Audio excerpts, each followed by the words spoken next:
Now, I've never really thought of shipping food before. How do you ship food and it not get delayed and it get delivered? I don't know if brownies would have like a what, 7, 10 day shelf life on them, I imagine. So, But you'd have to get it to them in like one day. yes, again, when everything went online, companies like Yeah. Royal Mail couldn't really cope and were not used to shipping food and things like that.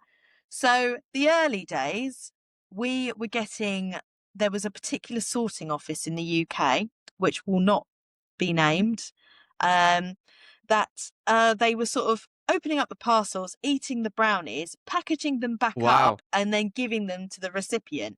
And I was getting people in this specific large postal Unbelievable. area saying they've been eaten. And I said, well, obviously, I'm not going to eat them and then wrap them and send them. And I had to get a sign put up in the sorting office saying, do not eat parcels from this company.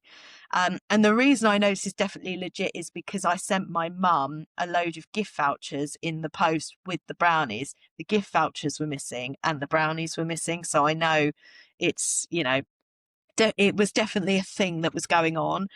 It's a challenge. And Yeah. locally to us, we also had somebody else have their brownies delivered on Father's Day of 2020 that were eaten. It's a Wow. total rookie error to leave crumbs in the box, like as if I would go to the effort of wrapping something beautifully in Take a greaseproof. bite. Yeah. Yeah. Yeah, like, and Yeah, then and just have a How generally how do you munch. regain customer trust after something like that?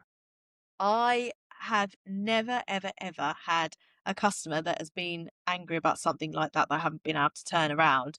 And I think, it's responding on time. That is so important. I think one of the things that people hate about the bigger companies, John Lewis, for example, you write to them about a complaint and then they'll send you an email back saying, we'll get back to you in a couple of days. And then it takes so much longer, like weeks before you've actually got to a resolution. We always try and sort it out immediately. So we'll either send out another box or give them a full refund and then give them some sort of incentive to come back to us. But I always do it personally. I don't get anybody else to do it on the team. And, I just explain to them that we are a small family business and occasionally mistakes do happen.